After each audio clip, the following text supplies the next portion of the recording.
দিল্লির রাস্তার থেকে স্ট্রে ডগসরে সরানি হয়ে যেত 8 সপ্তাহের ভিতরে। এটা সুপ্রিম কোর্টের ভার্ডিক্ট, কিন্তু জানি না আমি কেন এই রেসপেক্টেড সুপ্রিম কোর্টের এই ভার্ডিক্টটা কোনো মতেই মানতে পারলাম না। মানে এই পৃথিবীটাকে তো কোনো মতেই অ্যানিমালসটার কম নেই। এই পৃথিবীটা যতটা মানুষের ঠিক ততটাই অ্যানিমালসের। তাহলে কেন এই জিনিসটা? আর এই পৃথিবীটা নোংরা কে করে, মানুষ না অ্যানিমালস? পলিউট কে করে, মানুষ না অ্যানিমালস? ক্রাইম কে করে, মানুষ না অ্যানিমালস?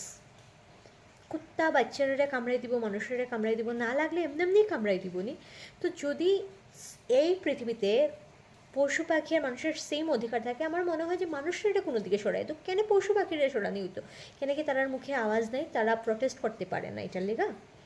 বন্ধুগণ, যদি আমরা না মিলিয়ে প্রটেস্ট করতে পারি তাইলে তারা তো নিজের মুখের আওয়াজ নেই। আপনারা ভাবতে পাররা যে এতটা কুকুরে এক জায়গায় রাখলে পরে তারার মেন্টাল হেলথের কিতা কন্ডিশন হবে, যে পাগল হয়ে যাইব, এক জায়গায় থাকতে থাকতে অসুস্থ হয়ে যাইব।